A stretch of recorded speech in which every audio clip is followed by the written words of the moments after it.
بسم اللہ الرحمن الرحیم۔ السلام علیکم۔ مسواک کے فوائد و آداب۔ آج کی اس ویڈیو میں آپ کو مسواک کے کچھ فوائد اور آداب کے بارے میں بتاؤں گی۔ تو آئیے مسواک کے چند فوائد و آداب سیکھتے ہیں۔ نمبر 1، 2 رکعت مسواک کر کے پڑھنا بغیر مسواک کے 70 رکعتوں سے افضل ہے۔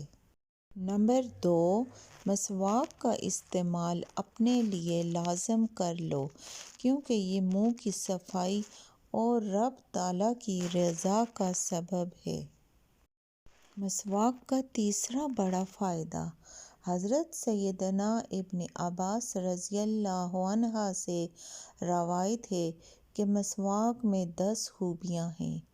منہ صاف کرتی ہے، مسوڑھے کو مضبوط بناتی ہے، بینائی بڑھاتی، بلغم دور کرتی ہے، منہ کی بدبو ختم کرتی ہے، سنت کے موافق ہے، فرشتے خوش ہوتے ہیں اور رب راضی ہوتا ہے، نیکی بڑھاتی اور معدہ درست کرتی ہے۔ نمبر 4، حضرت سیدنا امام شافعی رحمۃ اللہ علیہ فرماتے ہیں 4 چیزیں عقل بڑھاتی ہیں: فضول باتوں سے پرہیز، مسواک کا استعمال، نیک لوگوں کی صحبت اور اپنے علم پر عمل کرنا۔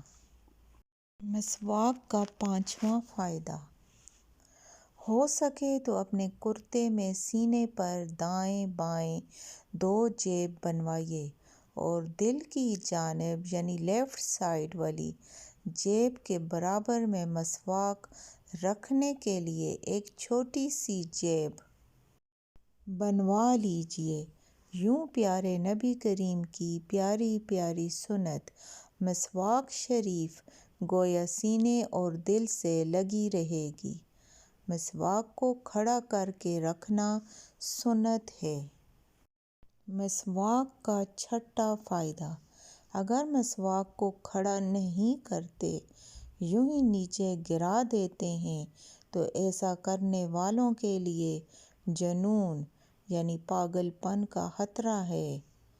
تابعی بزرگ حضرت سیدنا سعید بن جبیر رحمۃ اللہ علیہ نے فرمایا، جو مسواک کو زمین پر رکھے اور مجنون یعنی پاگل ہو جائے تو اپنے علاوہ وہ کسی کو ملامت نہ کرے۔ مسواک کا 7واں فائدہ، مسواک کو اونچی جگہ جہاں مٹی کچرا وغیرہ نہ ہو لٹا کر رکھنے میں حرج نہیں۔ مستقل یعنی استعمال شدہ یوزڈ مسواک کے ریشے نیز جب مسواک ناقابل استعمال ہو جائے تو اسے پھینک مت دیجیے کہ یہ اعلیٰ ادائے سنت ہے، کسی جگہ احتیاط سے رکھ دیجیے یا دفن کر دیجیے یا پتھر وغیرہ کسی بھاری چیز کے ساتھ باندھ کر سمندر میں ڈبو دیجیے۔ اللہ کریم ہمیں ادائے سنت کی نیت سے مسواک کو اپنانے اور دوسروں کو اس کی ترغیب دلانے کی توفیق عطا فرمائے۔